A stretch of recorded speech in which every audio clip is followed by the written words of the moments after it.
latest word on the magnitude of this quake is 6.9, at least that's the reading. 4 seconds into it, we turned around and we saw this go.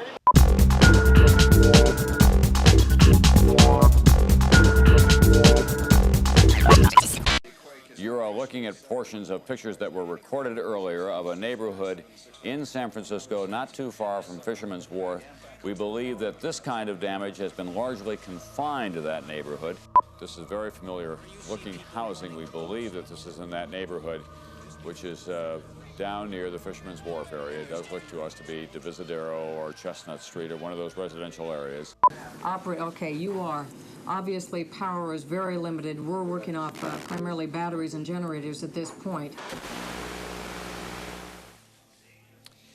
We are listening in on and sharing the work of KRON, which is our San Francisco affiliate. They're doing the best that they can under very trying circumstances.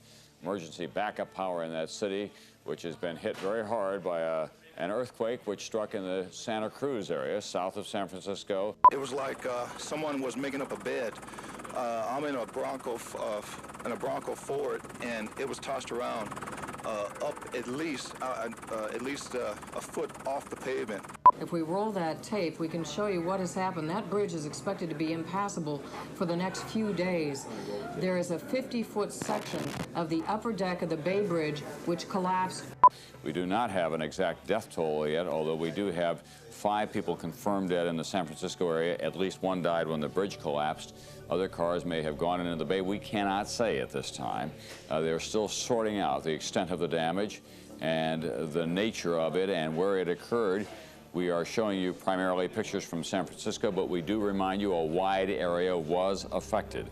The authorities are revising their casualty estimates downward. They had thought there was bumper-to-bumper traffic on the freeway when it collapsed Tuesday evening, but that turned out not to be true. Many commuters had gone home early to catch the World Series on TV. And some people are saying that the World Series may have saved us several hundred lives, that the traffic at this time was lighter, there was much more spacing, there are fewer vehicles up there than we would have expected to have been up there. This was the scene at Candlestick following the quake. Gentlemen, power has been interrupted, the game has been called. Can you please leave the stadium in an orderly manner? We had like 2 minutes to be on the field before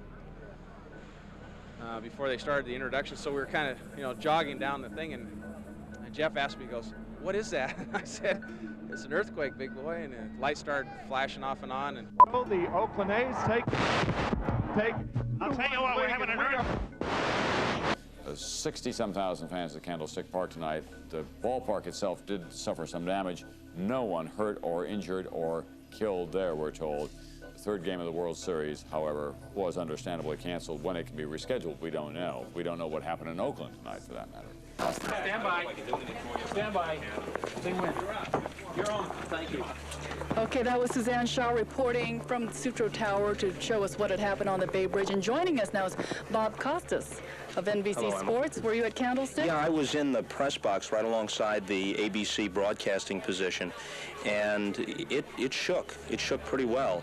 And you got that reaction of nervous laughter from people at first. After all, the people I was surrounded with are news people. They tend to be, as a group, sports writers tend to be cynical, and they were nervous titters at first. But then after it stopped, you saw the blood drain from people's faces, and they couldn't hide how shaken they were by it. And then you wonder, especially those who are not natives of this area and have no background in having been through earthquakes or hearing other people talk about it, they wonder what's next, if that was just a prelude to something bigger. And people were definitely very shaken.